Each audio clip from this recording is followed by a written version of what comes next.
नमस्कार, न्यूज के इकलौते फैमिली शो न्यूज की पाठशाला में आपका स्वागत है। मैं हूं सुशांत सिन्हा।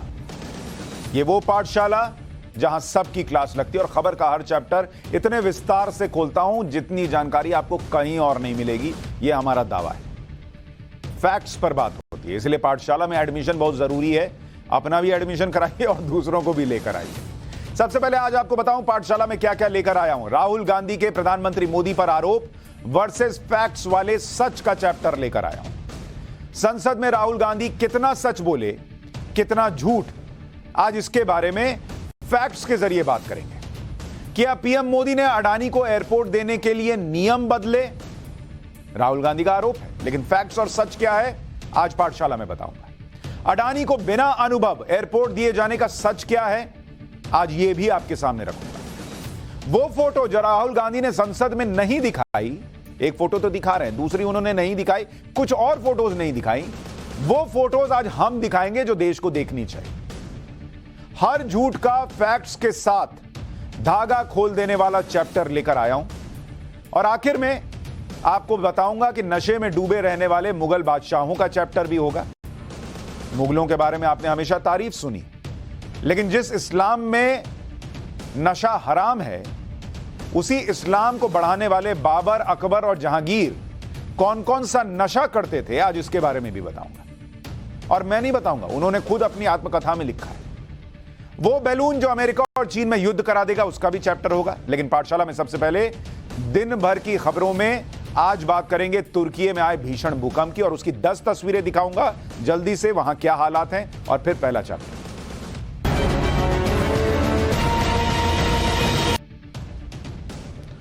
तुर्की और सीरिया में एक दिन पहले आए भीषण भूकंप ने 5000 से ज्यादा लोगों की जान ले ली है। सोशल मीडिया पर भूकंप के कई खौफनाक वीडियो वायरल हो रहे हैं। ऐसा ही एक वीडियो तुर्की के दियारबकीर शहर से भी सामने आया।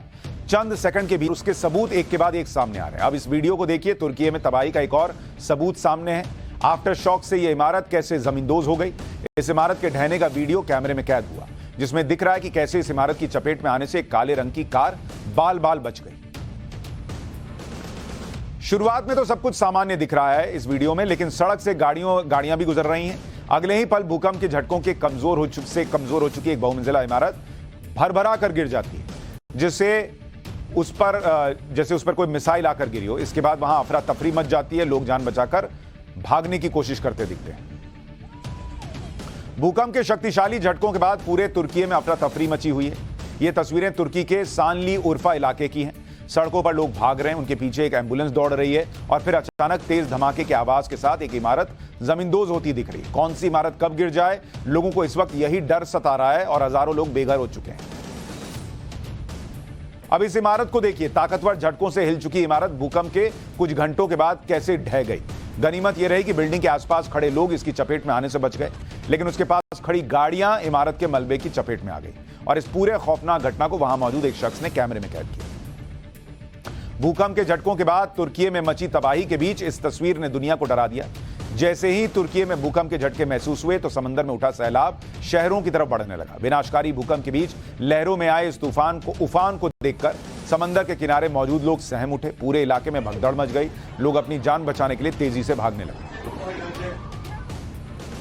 तुर्की में तबाही के बीच चमत्कार की तस्वीरें भी सामने आई हैं। राहत और बचाव के काम में जुटी टीम ने एक इमारत के मलबे में फंसे बच्चे को सुरक्षित बाहर निकाल लिया। कहा जा रहा है कि भूकंप की वजह से इमारत ढहने के बाद यह बच्चा कई घंटों तक मलबे में दबा रहा, जिसे बाहर निकालने के बाद राहत टीम के एक सदस्य ने गोद में उठा लिया। भूकंप कितना ताकतवर होता है, कितना विनाशकारी होता है, इस वीडियो को देखकर आप समझ लीजिए। भूकंप ने तुर्की में कई सड़कों को बर्बाद कर दिया है। इस इलाके में कैसे पूरी की पूरी सड़क धंस गई है और कारें उसमें आ गई, बड़ी बड़ी दरारें पड़ गई, उसकी तस्वीर है। भीषण भूकंप में तुर्की के सबसे बड़े पोर्ट को भी भारी नुकसान पहुंचा। जोरदार झटकों की वजह से स्केंद्रन पोर्ट पर खड़े ऑयल टैंकर्स में आग लग गई, जिससे निकल रही लपटों की चपेट में वहां खड़े सामान से लदे कंटेनर भी आ गए। पोर्ट से निकल रही आग की ऊंची ऊंची लपटें और काला धुआं कई किलोमीटर दूर से भी दिखाई दे रहा था। पाठशाला में तुर्की की भयावह तस्वीरों को देखने के बाद भारत की सबसे बड़ी खबर। आज राहुल गांधी ने संसद में अपने भाषण में कई गंभीर आरोप लगाए और इन आरोपों के केंद्र में पीएम नरेंद्र मोदी थे। आज फैक्ट्स वाले सच के साथ आपको बताता हूं कि राहुल गांधी के आरोपों में कितनी सच्चाई दिखती है और साथ ही वो तस्वीरें भी दिखाऊंगा जो राहुल गांधी ने संसद में नहीं दिखाई।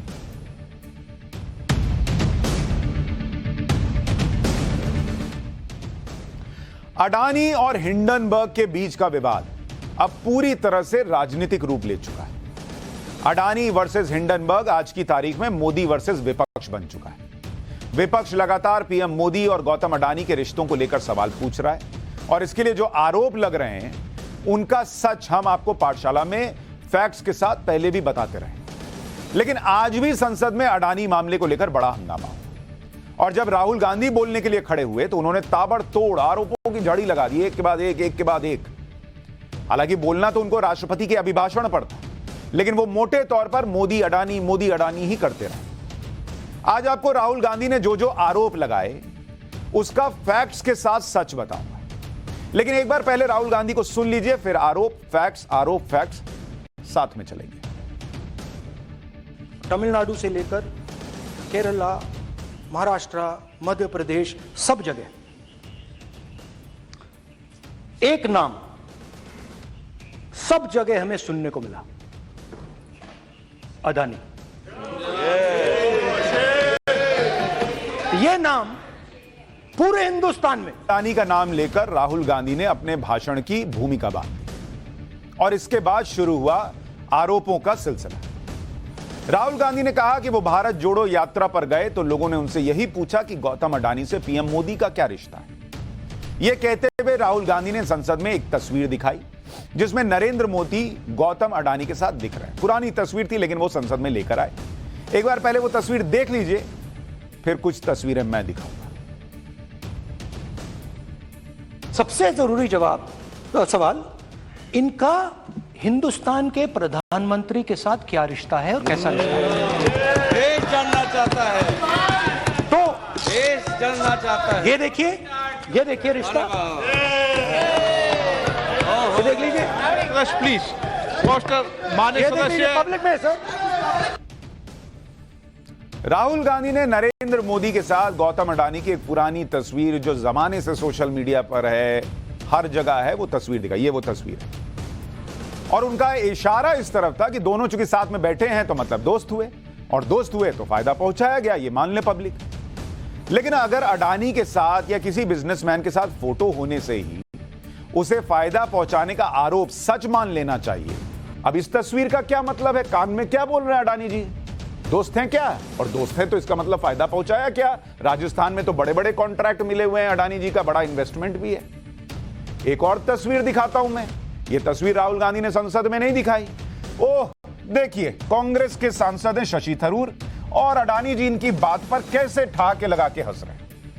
कितना करीबी रिश्ता जैसा लगता है, नहीं? इतना हंसने वाली बात हो गई, कुछ करीबी बात रही होगी, कुछ ऐसा जोक सुनाया होगा शशि थरूर ने या उन्होंने कुछ कहा होगा अडानी जी ने। तो इस तस्वीर का क्या मतलब है? कांग्रेस पार्टी क्या अडानी जी को कहीं कुछ फायदा वगैरह हो रहा था क्या? एक और तस्वीर दिखाता हूं आपको। अभी तस्वीर बहुत है मेरे पास, ये संसद में लेके नहीं गए राहुल जी। ये अडानी और मधुसूदन मिस्त्री हैं, ये कांग्रेस के बड़े नेता हैं। ओह देखिए किस तरह से बातचीत चल रही है, यहां भी चेहरे पर ऐसी खिलखिलाहट है, मुस्कान है।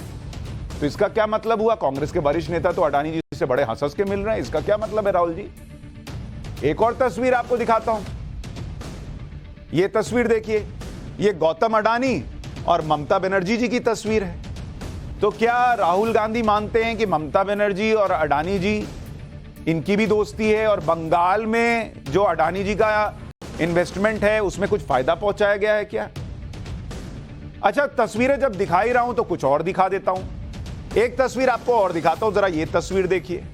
इसमें ये भाई साहब जो दिख रहे हैं, जो गाड़ी ड्राइव कर रहे हैं, उधर तो आपको अडानी जी दिख रहे हैं, गाड़ी पे बैठे हैं, फोन पे बात कर रहे हैं, लेकिन ये भाई साहब ड्राइव करने वाले कौन है? ये शरद पवार के भतीजे हैं। गौतम अडानी कुछ दिन पहले पिछले साल जब बारामती गए थे, अडानी एग्रीकल्चर डेवलपमेंट ट्रस्ट द्वारा बनाए गए एक साइंस पार्क का उद्घाटन करने के लिए गए थे। तो इस दौरान शरद पवार के भतीजे रोहित पवार खुद गौतम अडानी को लेने मुंबई एयरपोर्ट गए और गाड़ी ड्राइव करके लेके आए। तो क्या शरद पवार भी गौतम अडानी के दोस्त हैं और उन्हें कुछ फायदा पहुंचाते हैं? कुछ सेटिंग वेटिंग है क्या राहुल जी? अच्छा, राहुल गांधी जी जब इतनी तस्वीरें आपने देख ली, चलिए ये तो छोड़िए, आपको कुछ और तस्वीरें दिखाता हूं। राहुल गांधी शायद भूल गए हैं, लेकिन उद्योगपतियों के साथ नेताओं की मुलाकात का सिलसिला कोई नया नहीं है। यह परंपरा पहले से चली आ रही है। आपको एक तस्वीर यह भी दिखाता हूं। ये तो उनकी दादी जी हैं, इंदिरा गांधी, दोनों साथ में डिनर कर रहे हैं। तो साथ में डिनर करने का मतलब क्या हुआ फिर? क्या इंदिरा गांधी सरकार में धीरूभाई अंबानी को फायदा पहुंचाया जाता था? क्या इंदिरा गांधी की सरकार अंबानी की सरकार थी क्या? इसलिए मैंने आपको ये तस्वीरें दिखाई कि आपको समझ में आए कि नेताओं के साथ अगर बिजनेसमैन की फोटो हो गई तो ये कोई बहुत बड़ी बात नहीं हो गई। कोई क्रिमिनल नहीं है वो बिजनेसमैन, कोई टेररिस्ट नहीं है कि उनके साथ फोटो निकल आई। तो इसलिए एक फोटो दिखा देने से पब्लिक नहीं मान लेगी कि इसका मतलब सेटिंग गेटिंग थी। लेकिन यह फोटो दिखाना तो सिर्फ शुरुआत थी। इसके बाद राहुल गांधी ने और गंभीर आरोप लगाए। राहुल गांधी ने एक आरोप यह लगाया कि कुछ साल पहले सरकार ने एयरपोर्ट को डेवलप करने के लिए ठेके दिए थे और गौतम अडानी को बिना अनुभव के एयरपोर्ट डेवलप करने का ठेका दे दिया गया। इतना ही नहीं, उन्होंने यह कहा कि मुंबई का एयरपोर्ट जीवीके कंपनी से छीन कर अडानी ग्रुप को दे दिया गया। एक बार राहुल गांधी के आरोप सुन लीजिए, फिर जरा इनका सच भी बताऊंगा फैक्ट्स के साथ। कुछ साल पहले सरकार ने हिंदुस्तान के एयरपोर्ट्स को डेवलप करने के लिए दिया। नियम था, there was a rule that anybody who does not have prior experience in airports cannot be involved in development of these airports. Sir कैसे एयरपोर्ट का प्राइवेटाइजेशन तो उनके समय हुआ। ऐसी कोई पार्टी थी जिसका अनुभव था? ये कौन सी बात कर रहे हैं? तो ये रूल बदला गया। उस समय मीडिया में इसके बारे में चर्चा हुई थी। रूल बदला गया और अदानी जी को 6 एयरपोर्ट्स दिए गए। सीबी जीवीके पर दबाव डालकर हिंदुस्तान की सरकार ने उस एयरपोर्ट को अदानी जी के हाथों में कर दिया। रिजल्ट क्या आया? रिजल्ट आया कि एयरपोर्ट्स में आज अदानी जी 24% हिंदुस्तान की एयर ट्रैफिक को अपने एयरपोर्ट से निकालते हैं और 31% एयर फ्रेट उनके एयरपोर्ट्स में से निकलता है। अब यह काम हिंदुस्तान की सरकार और हिंदुस्तान के प्रधानमंत्री जी ने फैसिलिटेट किया।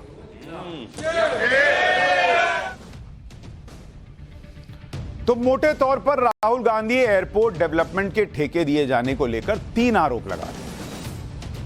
पहला आरोप यह कि एयरपोर्ट को डेवलप करने के लिए जो नियम थे उन्हें मोदी सरकार ने बदला अडानी को फायदा पहुंचाने के लिए।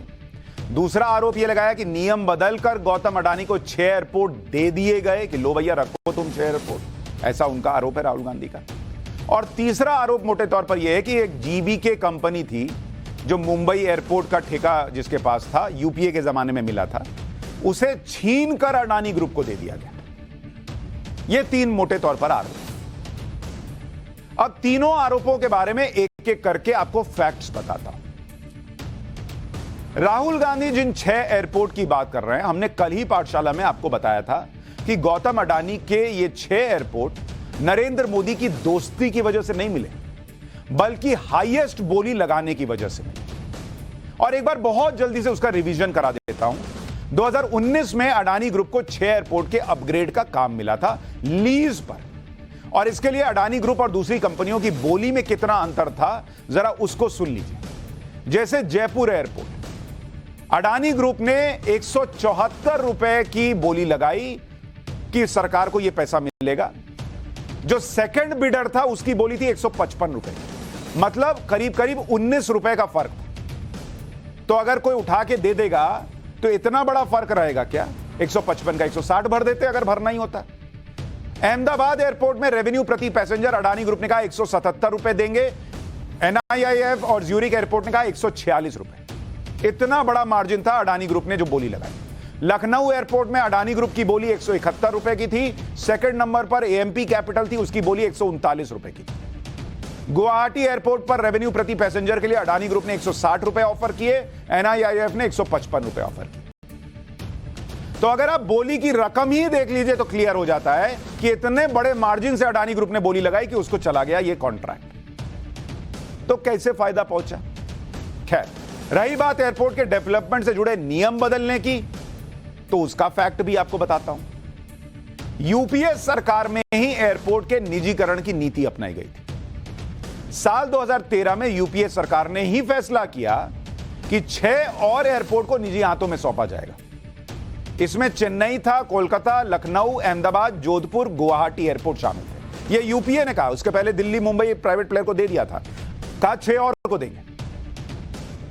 इससे पहले 4 एयरपोर्ट दिल्ली, मुंबई, हैदराबाद और बेंगलुरु में पीपीपी मॉडल पर डेवलपमेंट चल रहा था, जिसमें सरकार और प्राइवेट कंपनी दोनों की भागीदारी थी। लेकिन जब 6 और एयरपोर्ट को डेवलप करने की बात हुई तो एविएशन मंत्रालय ने मनमोहन सिंह की सरकार में यह कहा कि प्राइवेट कंपनियों को 100% हिस्सेदारी देने को मंजूरी दी जाती। तो जो सरकार और निजी कंपनियां मिलकर एयरपोर्ट डेवलप कर रही थी, उसको 100% निजी कंपनियों को देने का फैसला मनमोहन सिंह की सरकार में मंजूरी दी गई थी उसको। तो अगर एयरपोर्ट को लीज पे देना बेचना होता है तो भैया ये मनमोहन सिंह ने शुरू किया था। लेकिन यूपीए सरकार की इस नीति से जो प्राइवेट कंपनियां थी वो बहुत खुश नहीं थी, क्योंकि कुछ और फैक्टर्स थे जो उनको प्रभावित कर रहे थे। तो उन स्टेक होल्डर्स ने कहा कि कुछ बदलाव कीजिए नीति में। बदलाव की मांग करने वाली कंपनियों में जीएमआर और जीवीके एयरपोर्ट डेवलपर्स लिमिटेड थी। वही जीवीके जिसके लिए अभी राहुल गांधी बहुत दुखी हो रहे थे कि जीवीके का कॉन्ट्रैक्ट लेकर अडानी को दे दिया मुंबई एयरपोर्ट का। अभी उसका सच भी बताऊंगा।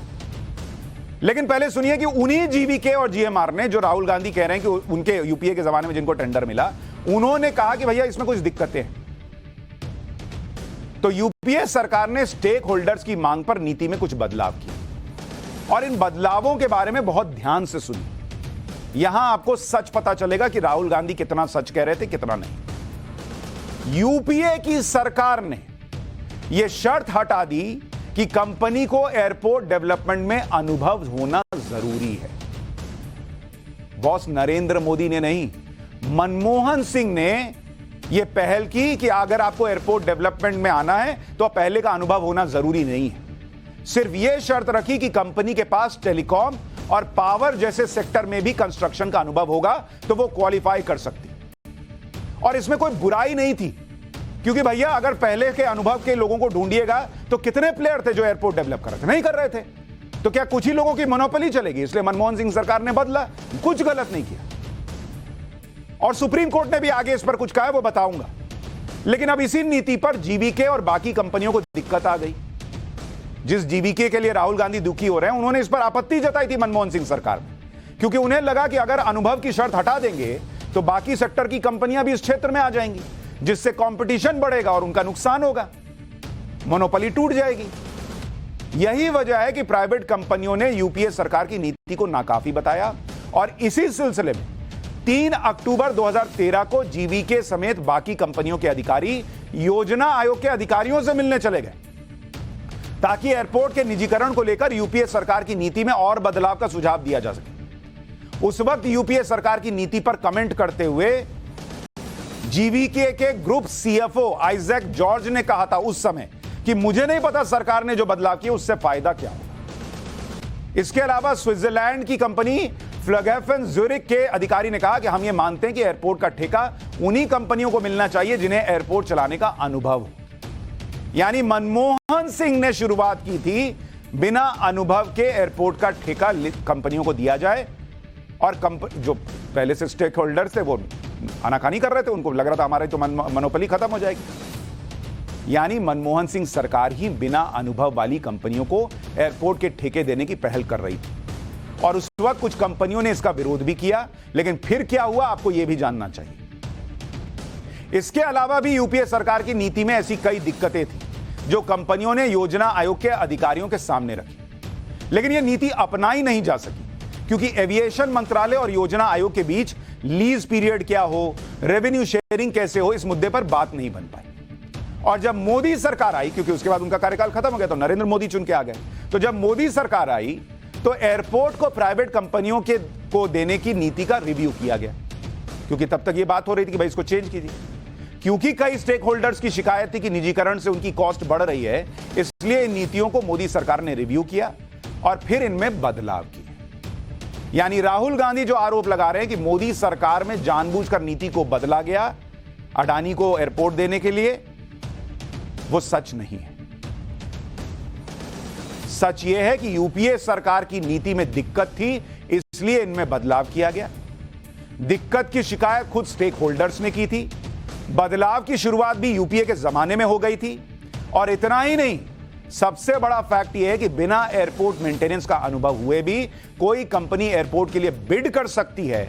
यह फैसला भी मनमोहन सिंह सरकार का था, जिसे नरेंद्र मोदी ने आने के बाद इंप्लीमेंट किया।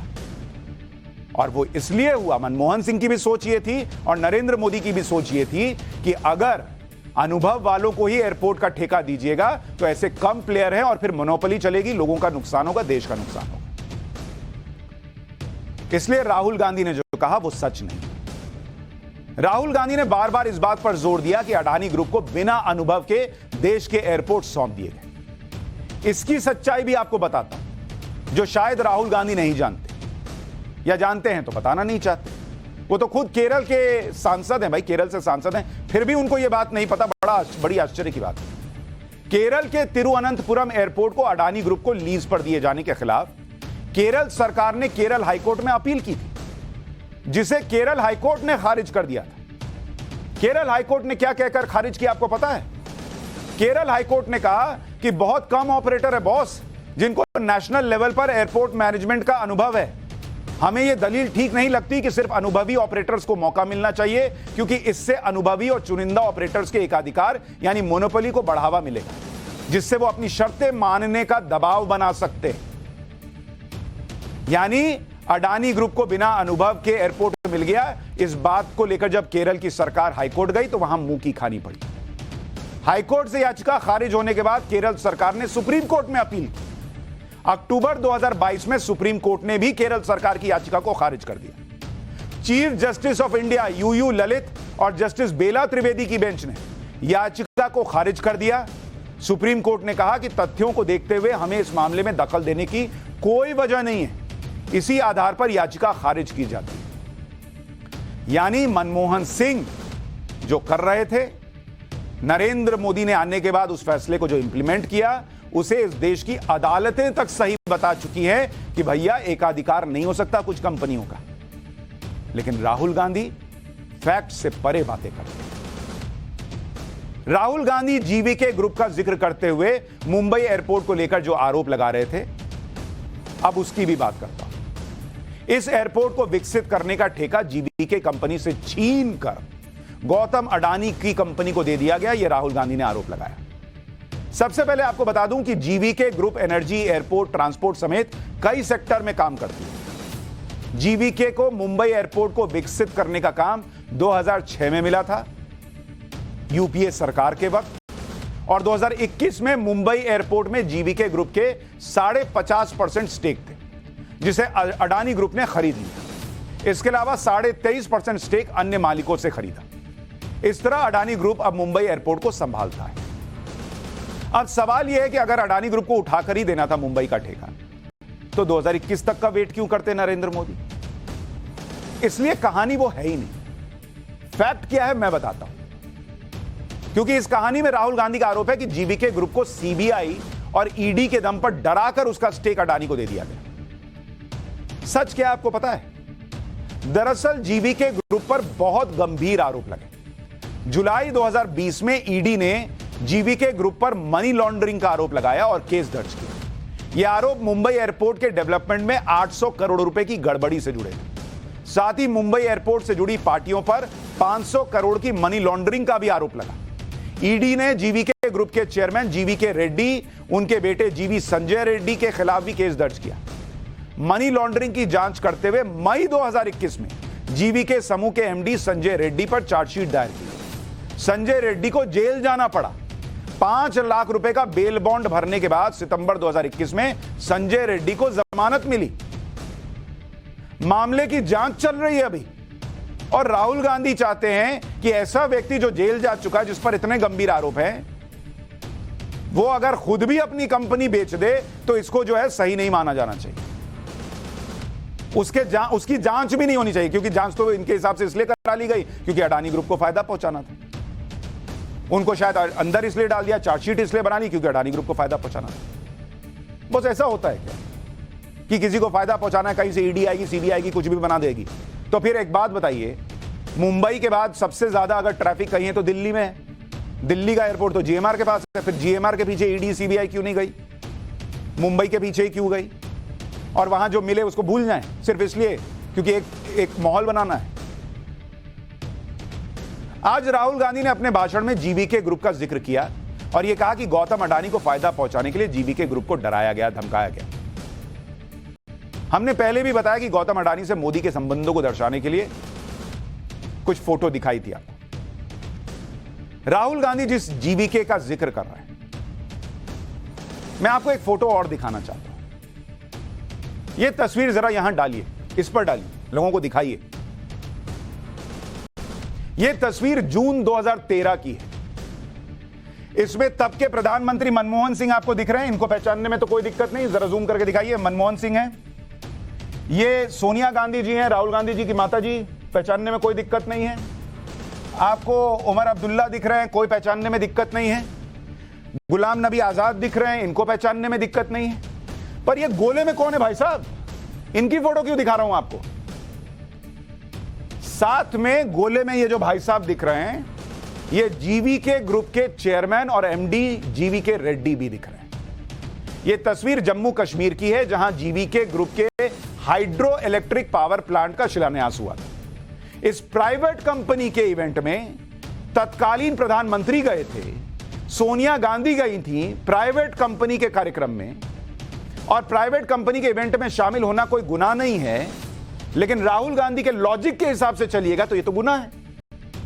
उस समय जीवीके और यूपीए सरकार के रिश्ते पर भी सवाल उठने चाहिए थे कि जीवीके को मुंबई का ठेका कैसे मिल गया बॉस?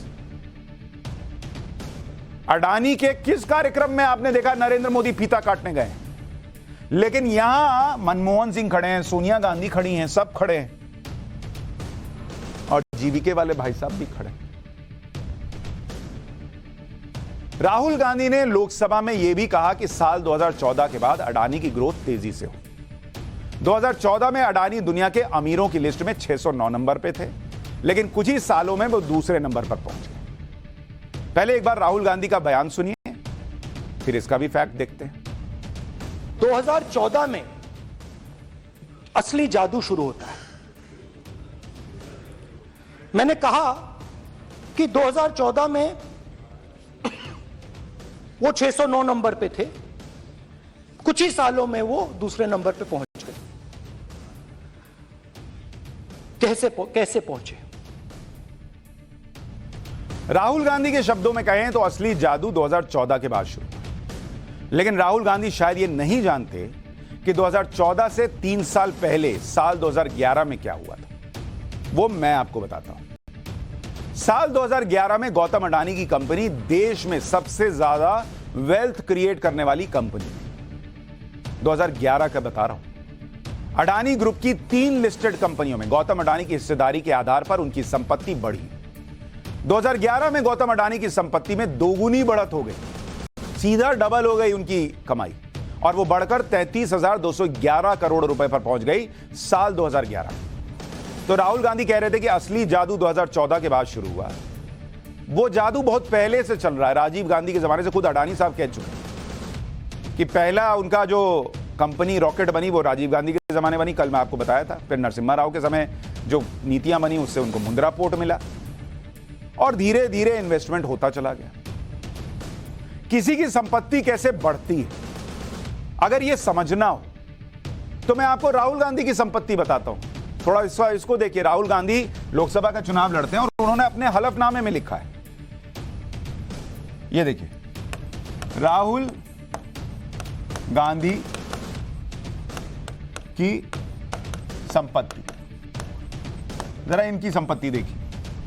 इन्होंने अपने हलफनामे में जो लोकसभा चुनाव लड़ते हैं उसमें कहा कि 2004 में इनके पास कितनी संपत्ति थी, 55 लाख रुपए की थी, 55 लाख रुपए।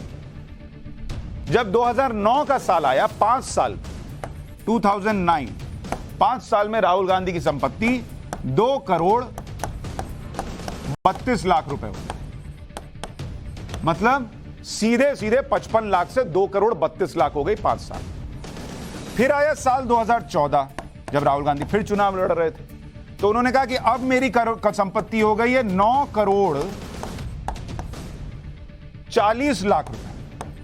2 करोड़ से करीब करीब 7 करोड़ रुपया 5 साल में बढ़ गया। फिर साल 2019 आया, इसमें राहुल गांधी की संपत्ति बढ़कर 15 करोड़ 88 लाख रुपए हो गई कुल संपत्ति। तो राहुल गांधी 2004 से 2019 के बीच 55 लाख रुपए से 15 करोड़ 88 लाख रुपए की संपत्ति पर पहुंचे। अब वो खुद ही समझ सकते हैं, कहीं कहीं इन्वेस्ट किए होंगे। भाई वो तो सांसद हैं, और तो क्या करते हैं हम लोग को तो पता नहीं, कहां से पैसा कमाते हैं मुझे नहीं पता, लेकिन कहीं कहीं इन्वेस्ट किए होंगे, कुछ किए होंगे। तो भाई मैं ये बताना चाह रहा हूं कि किसी की भी संपत्ति कहीं लगती है, कुछ खरीदते हैं, कुछ इन्वेस्ट करते हैं तो बढ़ती है। तो जैसे आपकी 55 लाख से 15 करोड़ हो गई, उस आदमी की 33,000 करोड़ थी, इधर उधर इन्वेस्ट किया, ज्वाइंट वेंचर किया, कहीं पैसा लगाया, कहीं पैसा नहीं लगाया, तो उसकी भी बढ़ गई। तो ये बड़ा सिंपल सा लॉजिक है कि कैसे 55 लाख से 15-16 करोड़ लाख हो जाता है। और जरा मैं आपको एक तस्वीर और दिखाता हूं, जरा वो तस्वीर दिखाइए, एक राहुल गांधी की एक तस्वीर आपको दिखाता हूं। ये राहुल गांधी ने एक जमाने में दिखाया था कि उनका कुर्ता फटा रहता है, उसके कुर्ते की पॉकेट फटी रहती है। जिस आदमी का कुर्ता फटा रहता है वो 55 लाख रुपए से 15 करोड़ रुपए की संपत्ति कर ले रहा है, तो जो आदमी गौतम अडानी सूट बूट में चल रहा है वो भी तो कमा ही ना रहा होगा। फटे कुर्ते वाले के पास 15 करोड़ है, सूट बूट वाले के पास नहीं होगा। सोनिया गांधी की संपत्ति भी चुनावी एफिडेविट में देखिएगा तो 2004 में 85 लाख रुपए थी, 2009 में 1 करोड़ 37 लाख हुई, 2014 में 9 करोड़ 28 लाख हो गई, 2019 में 11 करोड़ 82 लाख हो गई। यानी 15 साल में सोनिया गांधी की संपत्ति 85 लाख रुपए से बढ़कर 11 करोड़ 82 लाख हो गई। क्या है, सबकी बढ़ती है भाई। अच्छा, राहुल गांधी ने यह भी आरोप लगाया कि भारत के बैंकों का पैसा अडानी को दिया जा रहा है। राहुल गांधी ने कहा कि पीएम मोदी के ऑस्ट्रेलिया दौरे के बाद स्टेट बैंक ऑफ इंडिया ने अडानी को $1 बिलियन का लोन दे दिया। एक बार सुनिए फिर आगे की बात। प्रधानमंत्री जी ऑस्ट्रेलिया जाते हैं और जादू से State Bank of India $1 billion loan Adani ji को ऑफर कर दिया। एक बात तो बड़ा ध्यान से सुन लीजिए, स्टेट बैंक ऑफ इंडिया सिर्फ अडानी को लोन नहीं देता, बैंक सभी उद्योगपतियों को लोन देते हैं। लोन के ब्याज से ही बैंकों का मुनाफा होता है। राहुल गांधी लोन देने की बात कहकर यह दिखाना चाहते हैं कि अडानी को लोन देने की वजह से एसबीआई को नुकसान हो रहा है, और यह कल से चल रहा है। एलआईसी डूब गई, एसबीआई डूब गया, एलआईसी डूब गई, एसबीआई डूब गया। जबकि सच क्या है वो आपको जानना चाहिए। आपको एसबीआई का मुनाफा बताता हूं। अगर यह हिसाब चलेगा कि बॉस उठा उठा के किसी को भी लोन दे दो, तो अगर इसको आप देखें कि SBI state Bank of India का नेट प्रॉफिट वो किसके जमाने में क्या रहा है, आपको इसी से पता चल जाएगा कि क्या स्थिति। 2004-5 में जब मनमोहन सिंह प्रधानमंत्री थे, तब एसबीआई का नेट प्रॉफिट जो है वो 4,305 करोड़ रुपए का था, सीआर। जब मनमोहन सिंह छोड़ के जा रहे थे तो 2013-14 में एसबीआई का जो नेट प्रॉफिट है वो 10,891 करोड़ पे पहुंचा। मतलब 4,000 करोड़ से बढ़कर 10,891 करोड़ पर एसबीआई का नेट प्रॉफिट। लेकिन उसी 2013-14 के Q3 को अगर आप देखिएगा तो Q3 में 2,234 करोड़ का नुकसान हुआ था एसबीआई को। यह अलग बात है कि इस नुकसान के बावजूद एसबीआई प्रॉफिट में था, लेकिन जब मनमोहन सिंह जा रहे थे तो एसबीआई को उसी क्वार्टर में घाटा हो रहा था। अब साल 2022 की बात करते हैं, जब प्रधानमंत्री नरेंद्र मोदी हैं, और अगर आनन फानन में अनाप शनाप लोन दे दिया जाएगा एसबीआई को कि इसको दे दो उसको दे दो, तो नुकसान में ना होगा जी। साल 2022 में एसबीआई का जो मुनाफा है वो रिकॉर्ड लेवल पे चला गया, 31,676 करोड़ पर। तो जो 10,000 करोड़ पे छोड़ के गए थे, वो 31,676, मतलब करीब 20,000 करोड़ से ज्यादा का मुनाफा बढ़ गया एसबीआई का पिछले 8 साल में। गलत लोन देने से बढ़ता है मुनाफा। और इसी 2022-23 का Q3 देख लीजिए, इसमें अकेले एसबीआई का मुनाफा जो है वो 14,205 करोड़ का है। सिर्फ एक क्वार्टर का बता रहा हूं। यानी मोदी सरकार के आने के बाद एसबीआई का प्रॉफिट लगभग 20,000 करोड़ रुपए बढ़ा। और ये जो नैरेटिव बनाया जा रहा है कि एसबीआई को नुकसान हो रहा है, ये फैक्चुअली सही नहीं दिखता। इतना ही नहीं, बैंकों ने भी सार्वजनिक तौर पर जानकारी दे रखी है कि अडानी ग्रुप को दिए गए लोन्स को कोई खतरा नहीं है। एसबीआई के चेयरमैन दिनेश खारा के मुताबिक अडानी ग्रुप के समूहों को दिया कर्ज मूर्त कंपनियों पर, संपत्तियों पर आधारित है और जिनमें पर्याप्त कैश फ्लो मौजूद है। शेयर के आधार पर कोई लोन नहीं दिया गया और इसलिए अडानी ग्रुप के शेयरों के गिरते दाम से कोई फर्क नहीं पड़ा है। यह दिनेश खारा एसबीआई के चेयरमैन कह चुके हैं। फिर भी एसबीआई चल रहा है। इतना ही नहीं, बैंक ऑफ बड़ौदा के सीईओ संजीव चड्ढा ने भी कहा कि अडानी ग्रुप को दिया गया हमारा लोन आरबीआई के लार्ज एक्सपोजर सीलिंग का मात्र 1/4 भर है। मतलब जितना लोन दे सकते हैं आप मैक्सिमम, आरबीआई ने जो तय किया है किसी कंपनी के, उसका 1/4 ही बैंक ऑफ बड़ौदा ने दिया है। एसबीआई ने तो आधा ही दिया है। अडानी ग्रुप को दिए गए लोन का 30% ज्वाइंट वेंचर्स को दिया गया है। यह भी संजीव चड्ढा सीईओ है बैंक ऑफ बड़ौदा के, वो कह रहे हैं। तो अडानी ग्रुप को फायदे के लिए लोन दिलवा दिया, यह भी फैक्चुअली ठीक नहीं दिख रहा। अच्छा, राहुल गांधी अडानी और बीजेपी के बीच करीबी रिश्ते होने का आरोप लगा रहे हैं, लेकिन उत्तर प्रदेश में जहां बीजेपी की ही सरकार है और योगी आदित्यनाथ मुख्यमंत्री हैं, वहां अडानी ग्रुप को मिलने वाले स्मार्ट मीटर लगाने का टेंडर रद्द कर दिया गया।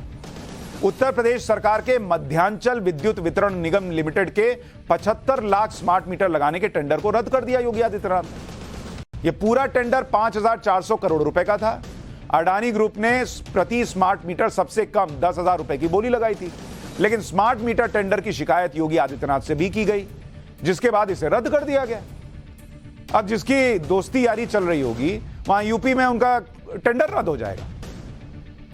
आप खुद सोचिए, मुझे क्या बोलना है। अडानी ग्रुप पर जो राजनीति हो रही है वो हिंडनबर्ग की रिपोर्ट के बाद शुरू हुई। हिंडनबर्ग के मुताबिक अडानी ने मार्केट मैनिपुलेशन किया है, गलत प्रैक्टिस से पैसा कमाया है। राहुल गांधी कह रहे हैं कि अडानी को मोदी सरकार में फायदा हुआ, बैंकों से लोन मिला, इंटरनेशनल प्रोजेक्ट मिल गए, नियम हेरफेर कर दिया, अडानी का बिजनेस बढ़ गया, इसलिए अडानी का पैसा बढ़ गया। अब हिंडनबर्ग और राहुल गांधी दोनों सही नहीं हो सकते। अगर हिंडनबर्ग की रिपोर्ट सही है तो फिर राहुल गांधी के आरोप झूठे हैं कि भाई जिसने बेईमानी करके पैसा कमाया उसको नरेंद्र मोदी ने फायदा क्यों पहुंचाया होगा, या फायदे से फिर पैसा कहां से आया।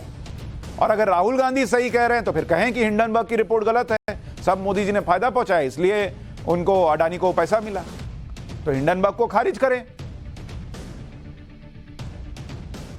लेकिन दोनों चल रहा है, या तो अपने हिसाब से चलता है ना, बीबीसी की डॉक्यूमेंट्री को मानेंगे, सुप्रीम कोर्ट का फैसला नहीं मानेंगे गुजरात दंगों पर, लेकिन इस मामले की जांच सुप्रीम कोर्ट के जज से कराने के लिए कहेंगे। तो जहां जैसा मन, जहां मन करेगा कहेंगे सीबीआई जो है वो केंद्र की मुट्ठी में है, जहां मन करेगा कहेंगे सीबीआई से जांच कराइए। जहां खुद जीतेंगे वहां इलेक्शन ठीक है, जहां हार जाएंगे वहां इलेक्शन कमीशन जो है वो कंट्रोल हो रहा है, ईवीएम में गड़बड़ है। अच्छा, राहुल गांधी का एक आरोप यह भी है कि मोदी सरकार की वजह से अडानी को ऑस्ट्रेलिया और इजराइल में प्रोजेक्ट मिले, लेकिन राहुल गांधी ये नहीं बताते कि अडानी ग्रुप को यूपीए सरकार के दौरान भी कई विदेशी प्रोजेक्ट मिले थे। जैसे अगर मैं आपको बताऊं, अडानी ग्रुप को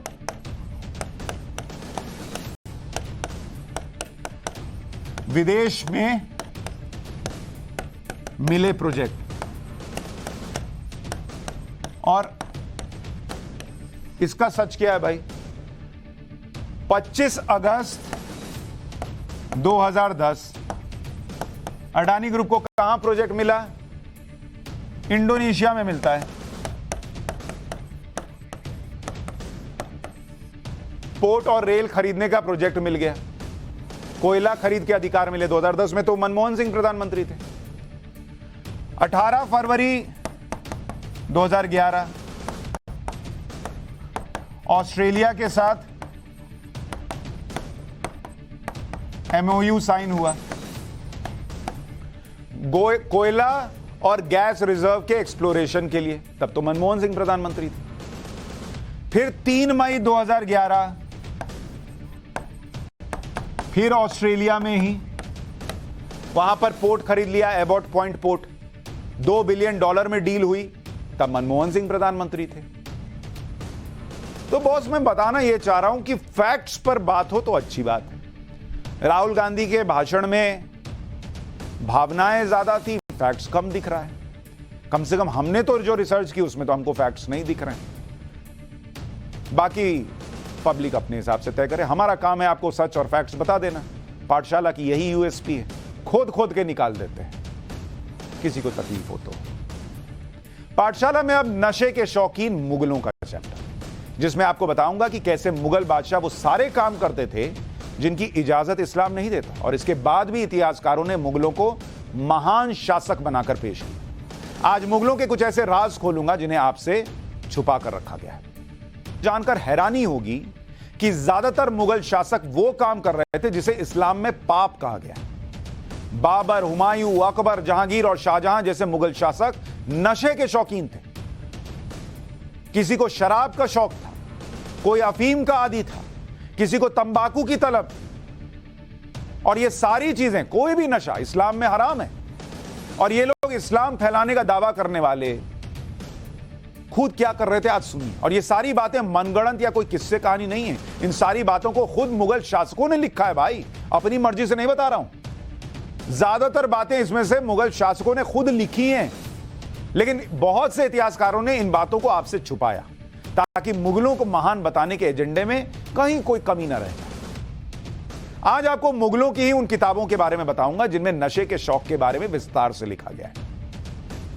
नशा करना किसी की व्यक्तिगत पसंद का हिस्सा हो सकता है, लेकिन मुगलों को महान शासक मानने के लिए जीवन के हर पहलू के बारे में जानना भी बहुत जरूरी है। सबसे पहले आपको बता दूं कि किस मुगल शासक को किस तरह के नशे का शौक था, ताकि मुगलों की महानता की सच्चाई भी सबके सामने आए। जैसे अगर आप देखेंगे नशे का किसको कौन सा शौक था, जरा उसके बारे में सुनते चलिए। जैसे बाबर था, बाबर के बारे में है कि उसे शराब और अफीम का शौक था। अब बताइए, शराब और अफीम का शौकीन बाबर। हुमायूं, इसको अफीम का शौक था। बताइए, लोग नशा करते हैं और खुद को बताते हैं कि बहुत हम इस्लाम फैलाने हैं। अकबर, यह तंबाकू का शौकीन था और हुक्का का भी शौकीन था, हुक्का पीता रहता था। जहांगीर, कोई कम नहीं था, सबका एक से एक हिसाब देखिए। और जहांगीर जो है वो अफीम प्लस शराब का शौकीन था और इसी से मौत भी हुई। और शाहजहां, ये भाई जो है ये अफीम का शौकीन था। यानी शाहजहां, बाबर, हुमायूं, अकबर, जहांगीर सब नशे की लत में। लेकिन इतना मुगलों के बारे में पढ़ने के बावजूद आपको ये पता है। अब शुरुआत करते हैं बाबर से, जिसके लिए कहा जाता था कि बाबर अपने साथ तोप लाया था। लेकिन बाबर अपने साथ अफीम और कई तरह की शराब भी लाया था, यह कोई नहीं बताता।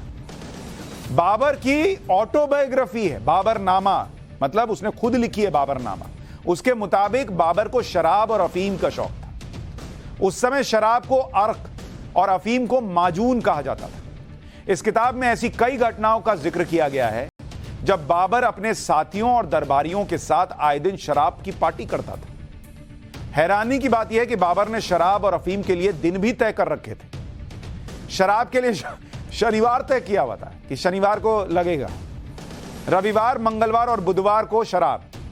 शनिवार, रविवार, मंगलवार, बुधवार को शराब। और जबकि अफीम पार्टी के लिए था कि सोमवार और गुरुवार और शुक्रवार, इस दिन अफीम की पार्टी। मतलब 7 दिन तय था, 3 दिन अफीम चलेगा, 4 दिन शराब चलेगी। 7 दिन पार्टी, 7 दिन अफीम और शराब। असद बेग ने एक खूबसूरत हुक्का के रूप में अकबर को तंबाकू पिलाई थी। सोने और चांदी से बने हुक्के की बनावट को देखकर अकबर बहुत प्रभावित हुआ। उस समय वहां मौजूद अकबर के हकीमों ने इसे पीने से मना किया, लेकिन तब असद बेग ने अकबर को बताया कि हुक्के में पानी के फिल्टर होने की वजह से उससे नुकसान नहीं होता। असद बेग ने यहां तक कह दिया कि यूरोप के लोग भी हुक्का पीते हैं, यूरोप के लोग इतने बेवकूफ नहीं है कि सब कुछ जानने समझने के बाद तंबाकू का सेवन करेंगे। और इस तरह अकबर के दरबार से हुक्का निकलकर दरबारियों और अमीर लोगों तक पहुंच गया और धीरे धीरे पूरे देश में फैल गया। अजीमो शान शहंशाह अकबर बादशाह हुक्का पीते थे। कमाल की बात यह है कि जब उत्तर भारत में तंबाकू का चलन बढ़ रहा था, तब अकबर के बेटे जहांगीर को तंबाकू से नफरत हो गई, क्योंकि जहांगीर को तंबाकू की गंध बिल्कुल पसंद नहीं थी। लेकिन नशे के मामले में जहांगीर ने सबको पीछे छोड़ दिया। शराब और अफीम के शौक के मामले में जहांगीर ने अपने सभी पूर्वजों को पीछे छोड़ा। हालत यह हो गई कि जहांगीर शराब के नशे में धुत पड़े रहते थे। कई बार तो दरबारियों दरबार छोड़कर बीच में उठना पड़ता था, क्योंकि बादशाह होश में नहीं हुआ करते थे, इतना लगा लेते थे। जहांगीर ने अपनी ऑटोबायोग्राफी तुजुके जहांगीरी में लिखा है कि वो एक दिन 20 प्याला शराब पीते थे एक दिन में, जिनमें से 14 प्याले दिन में और बाकी के 6 प्याले रात में पिया करते थे। ये जहांगीर खुद लिख के गया है। उस वक्त जहांगीर की शराब में डालने के लिए बर्फ कश्मीर से मंगवाई जाती थी। शौक देख रहे हैं, बर्फ डाल के ऑन द रॉक्स, और शराब जो है वही है, बर्फ आ रही है कश्मीर से। तुजुके जहांगीरी में जहांगीर ने लिखा है कि 15 साल की उम्र में खांसी को ठीक करने के लिए उन्हें पहली बार गुलाब जल में शराब मिलाकर दी गई। इसके बाद अफगानी विद्रोहियों के साथ एक युद्ध में बहुत थकान होने के बाद एक सेवक उस्ताद शाह कुली ने थकान मिटाने के लिए शराब पीने की सलाह दी। इससे जहांगीर को बहुत अच्छा लगा और उसके बाद शराब की आदत हो गई। शराब की डोज इतनी बढ़ गई कि जहांगीर के हाथ कांपने लग गए। इसके बाद हकीमों ने इलाज किया। इससे धीरे धीरे जहांगीर ने शराब पीना तो कम कर दिया, लेकिन तब तक जहांगीर को अफीम की लत लग चुकी थी। अफीम के बहुत ज्यादा सेवन से जहांगीर को अस्थमा की बीमारी हो गई और साल 1622 आते आते वो अस्थमा के कारण लगातार बीमार रहने लगा। अंत में अस्थमा के कारण ही 28 अक्टूबर 1627 को 58 साल की उम्र में जहांगीर की मौत हो गई। ऐसा भी कहा जाता है कि नूरजहां अपनी सत्ता चलाने के लिए जहांगीर को नशे दिलवाया करती थी, ताकि सत्ता की बागडोर नूरजहां के हाथ में रहे। हालांकि इसका जिक्र जहांगीर की आत्मकथा में नहीं है। आपको यह सुनकर हैरानी होगी कि जहांगीर को इस बात का अफसोस रहता था कि उसका बेटा शाहजहां शराब नहीं पीता। जहांगीर कहता था कि शाहजहां 24 साल का हो गया है और उसने आज तक शराब का एक घूंट तक नहीं लिया है। यह कैसे हो सकता है, क्योंकि बाप तो बहुत पीता था। बताइए, जो नशा कर करके मर गया वो अपने बेटे के लिए ऐसी बातें कह रहा था, लेकिन शाहजहां ने अफीम को शौक पालकर अपने पिता की इच्छा भी पूरी कर दी। हालांकि औरंगजेब को किसी तरह के नशे का शौक नहीं था, वो शराब और अफीम से नफरत करता था। लेकिन औरंगजेब को कत्लेआम का शौक था, जिसके बारे में हम सब जानते हैं। एक समय ऐसा भी आया जब बाबर ने शराब पीना छोड़ दिया। इसकी वजह थी 1527 में खानवा का युद्ध, जिसके बारे में मैंने कहा था ना कि आगे बताऊंगा। मुगलों के निजी जीवन पर लिखी गई किताब private life of the Mughals of India में इस बात का जिक्र किया गया है। 1527 में बाबर ने राजपूत राजा राणा सांगा से युद्ध लड़ा। बाबर जानता था कि राणा सांगा कभी कोई जंग नहीं हारे थे। पानीपत की लड़ाई में बाबर की सेना आधी हो चुकी थी, इसलिए बाबर के सैनिकों का आत्मविश्वास कुछ कम था। उस जंग में बाबर ने काबुल से स्पेशल शराब मंगाई हुई थी, जो युद्ध के दौरान आराम के वक्त में पी जाती थी। इस युद्ध में बाबर का एक ज्योतिषी या ज्योतिष सलाहकार कह लीजिए, मोहम्मद शरीफ नजूमी भी था, जिसने यह भविष्यवाणी की थी कि माहौल सल्तनत के पक्ष में नहीं है, इसलिए जंग में हार हो सकती है। इसलिए बाबर को अपनी प्रिय चीज छोड़ने की सलाह दी गई और शराब से ज्यादा बाबर को कुछ पसंद ही नहीं था। आखिरकार बाबर ने ऊंटों से लदी शराब की बड़ी बड़ी मटकियां फिकवा दी और युद्ध जीत गई। इस किताब के मुताबिक बाबर को मजबूरी में शराब को छोड़ना पड़ा, ना कि अपनी इच्छा से छोड़ा उसने। ये सारी बातें आपको इसलिए बताई ताकि मुगलों के महान वाले एजेंडे में नशे के शौकीन वाला सच भी आपको समझ में आ सके। मैंने पहले भी कहा कि नशा करना किसी का निजी फैसला हो सकता है, लेकिन महान जैसी उपाधि देने से पहले किसी भी व्यक्ति का पूरा सच जानना जरूरी है, और वो भी तब जब वो धर्म का खुद को बड़ा प्रचारक बताया जाए जिनको, और उनके खुद के धर्म में नशा जो है वो मना हो। इसके बाद आप तय कीजिए, उसे महान कहते हैं या नशे का शौकी। पाठशाला में अब उस गुब्बारे का चैप्टर जो अमेरिका और चीन में युद्ध करा सकता है।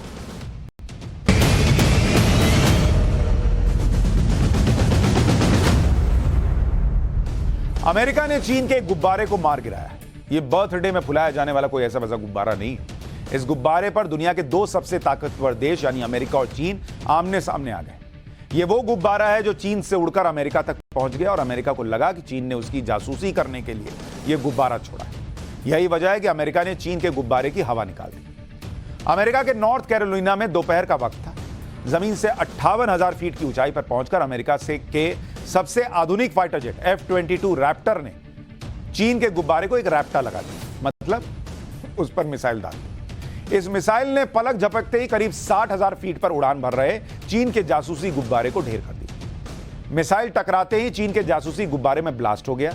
वो टुकड़े टुकड़े होकर अटलांटिक महासागर में गिरता दिखाई भी देता। ये तस्वीर आप देख रहे हैं, इसमें आप देखिए किस तरह से वहां पर जो है गुब्बारे का जो मलबा है वो कैसे विस्फोट होता है और उसके बाद मलबा गिरता हुआ दिखता है। जिस वक्त F-22 ने गुब्बारे पर निशाना साधा, अमेरिका में दोपहर थी और चीन में आधी रात थी। जैसे ही गुब्बारे के फूटकर समंदर में गिरने की खबर बीजिंग पहुंची, हड़कंप मच गया। अमेरिका के इस एक्शन से जिनपिंग बौखला गए। दो महाशक्तियों के बीच तनाव बढ़ गया। अब इस गुब्बारे के बारे में थोड़ा सुन लीजिए कि गुब्बारे पे इतना तमाशा क्यों हो रहा है। अमेरिका के हवाई क्षेत्र में उड़ान भर रहे चीन के जिस जासूसी गुब्बारे को अमेरिका ने मार गिराया, इसका आकार 3 बसेस से भी बड़ा। वाह, इतना ऊपर है आसमान में इसलिए छोटा दिख रहा है। 3 दिखते ही North American aerospace defence command हरकत में आया। पेंटागन में बैठकों का दौर चला। अमेरिका ने चीन के इस गुब्बारे को ट्रैक करना शुरू कर दिया और उसके मोंटाना के ऊपर पहुंचने की जानकारी मिलते ही इसे मार गिराने की तैयारी शुरू कर दी। मोंटाना अमेरिका के पश्चिमी इलाके में बसा हुआ राज्य है। मोंटाना में अमेरिका का न्यूक्लियर मिसाइल साइलो मौजूद है। इस साइलो में हमले के लिए तैयार मिसाइलें रखी जाती हैं। मोंटाना में कई अहम और बड़े एयरफोर्स बेस भी मौजूद हैं। इसलिए अमेरिका ने चीन के इस जासूसी गुब्बारे के मोंटाना में दिखते ही इसे मार गिराने का प्लान तैयार किया। राष्ट्रपति बाइडेन की हरी झंडी मिलते ही गुब्बारे को नष्ट कर दिया गया। 8 दिन तक अमेरिका के एयर स्पेस में मंडरा रहे चीन के जासूसी गुब्बारे को आखिरकार 4 फरवरी को मार के गिराया गया। इस मिशन को अंजाम देने के लिए अमेरिका ने अपने सबसे आधुनिक फाइटर जेट F-22 रैप्टर को ही क्यों चुना, इसकी वजह भी जाननी चाहिए। क्योंकि लग रहा होगा ना मामूली गुब्बारा फोड़ने के लिए F-22 रैप्टर क्यों भाई। देखिए कैसा माहौल बन गया, एकदम बादल में ही पहुंचा दिया मुझे। F-22 रैप्टर अमेरिका की 5वीं पीढ़ी का सबसे आधुनिक फाइटर जेट। अमेरिका का सिर्फ यही लड़ाकू विमान 65,000 फीट की ऊंचाई पर सटीक निशाना साधने की ताकत रखता है और जिस वक्त चीन के जासूसी गुब्बारे पर मिसाइल दागी गई वो करीब 65,000 फीट की ही ऊंचाई पर उड़ रहा था। हालांकि F-22 रैप्टर ने टेक ऑफ के बाद करीब 58,000 फीट की ऊंचाई पर पहुंचने के बाद चीन के जासूसी गुब्बारे पर मिसाइल से निशाना साधा और इसके लिए भी AIM-9X साइड विंडर मिसाइल को चुना गया। इसकी भी वजह है, साइड विंडर मिसाइल निशाना साधने के लिए इंफ्रारेड स्पेक्ट्रम का इस्तेमाल करती है, जिसकी मदद से यह सामने से आ रही लाइट में अंतर का इस्तेमाल करती है। और चीन का जासूसी गुब्बारा सफेद रंग का था जबकि उसके पीछे दिख रहा आसमान नीला था। इसलिए इस मिसाइल ने आसानी से चीनी गुब्बारे के निचले हिस्से को निशाना बना लिया और उसका मलबा समंदर में जाके गिरा। बादल बढ़िया नहीं, छूते चलिए। अब आपको चीन के इस जासूसी गुब्बारे के अमेरिका तक पहुंचने का पूरा रूट समझाता हूं। अमेरिका ने दावा किया कि कई दिनों पहले जासूसी गुब्बारे को चीन के समुद्री तट से लॉन्च किया गया, जो उत्तरी प्रशांत महासागर से होता हुआ 28 जनवरी को अमेरिका के अलास्का राज्य के एयर स्पेस में दाखिल हुआ। वो रूट आपको दिखा रहा हूं। इसके बाद 30 जनवरी को यह कनाडा के एयर स्पेस में दाखिल हुआ और वहां से होता हुआ 31 जनवरी को अमेरिका के इडाहो पहुंच गया। 1 फरवरी को यह अमेरिका में मोंटाना के आसमान में दिखाई दिया। 4 फरवरी को इसके नॉर्थ कैरोलिना में समुद्र के ऊपर पहुंचने के बाद अमेरिका ने F-22 फाइटर जेट की मदद से इसे मार गिराया। लेकिन इस बार चीन के जासूसी गुब्बारे का मामला ऐसे समय में सामने आया जब अमेरिका के विदेश मंत्री बीजिंग यात्रा पर जाने वाले, जो पिछले 6 वर्षों में अमेरिका के किसी बड़े मंत्री का पहला बीजिंग दौरा होता, लेकिन ऐसा नहीं हो पाया। जबकि इस यात्रा की जमीन पिछले साल इंडोनेशिया में बाइडेन और जिनपिंग की मुलाकात के बाद तैयार हुई, जिसका मकसद दोनों देशों के रिश्तों को फिर से पटरी पर लाना था। लेकिन जिस तरह चीन का जासूसी गुब्बारा फूटकर समंदर में डूबा, उसी तरह चीन और अमेरिका के बीच रिश्ते सुधारने की कोशिशें भी गोते खाती दिख रही और दोनों की तरफ से तीखी बयानबाजी शुरू हो गई। चीन ने जवाबी कार्रवाई की धमकी दे दी, उसने कहा हम भी मार देंगे। अमेरिका ने चीन पर जासूसी का आरोप लगा दिया कि तुम नजर रख रहे थे तो क्या करते, नहीं छोड़ गिराते उसको। चीन ने कहा गुब्बारा जासूसी के लिए भेजा ही नहीं था, तुमने गिरा दिया जबरदस्ती। अमेरिका कह रहा है कि जासूसी उपकरण लगे हुए थे, हमने देखा है। चीन कह रहा है खराब मौसम की वजह से रास्ता भटक गया था। अब सोचिए, रास्ता भटकते भटकते चीन से अमेरिका पहुंच गया। गजब भटका नहीं। अमेरिका कह रहा है कि दिशा तय करने के लिए मोटर और प्रोपेलर लगे थे, तो भटका कैसे बॉस? चीन कह रहा है कि मौसम की रिसर्च के लिए गुब्बारा छोड़ा था। अमेरिका कह रहा है कि सैन्य ठिकानों की जासूसी कर रहे थे तुम, मौसम तलाशने तुम अमेरिका आए थे। ऐसे में चीन के जासूसी गुब्बारे ने दोनों देशों के बीच पहले से जारी तनाव को और भड़का दिया, क्योंकि अमेरिका में पहले ही चीन से युद्ध की चर्चा ने जोर पकड़ा हुआ है। और इसकी वजह बना है अमेरिकी वायुसेना के एक टॉप जनरल का बयान। यूएस एयर मोबिलिटी कमांड के प्रमुख जनरल माइक मिन्हिन, इन्होंने अधिकारियों को भेजे एक इंटरनल मेमो में कहा है कि 2025 में अमेरिका और चीन के बीच युद्ध हो सकता है। यहां रूस यूक्रेन वाला खत्म नहीं हो रहा, इनका नया शुरू हो रहा है। इस मेमो में अमेरिकी जनरल ने अपने अधिकारियों को युद्ध के लिए तैयार रहने और सटीक निशाना लगाने की तैयारी करने का भी निर्देश दिया। उन्होंने कहा कि मैं उम्मीद करता हूं कि जो सोच रहा हूं वो गलत साबित हो। मेरी अंतरात्मा कहती है कि मैं 2025 में युद्ध के मैदान में लड़ता दिखूंगा।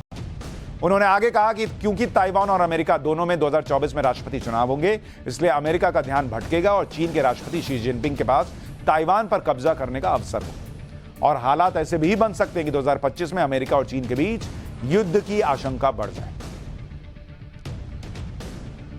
तो वैसे ही दुनिया परेशान है, रूस यूक्रेन का युद्ध खत्म नहीं हुआ है, और अब अगर यह कहा जाए कि अमेरिका और चीन भी लड़ेंगे, तो जैसे पाठशाला में घंटी बज गई, वैसे ही दुनिया के बाकी देशों के दिमाग की घंटी भी बज जानी चाहिए कि बॉस दुनिया तबाह हो जाएगी, वैसे ही हालत खराब है।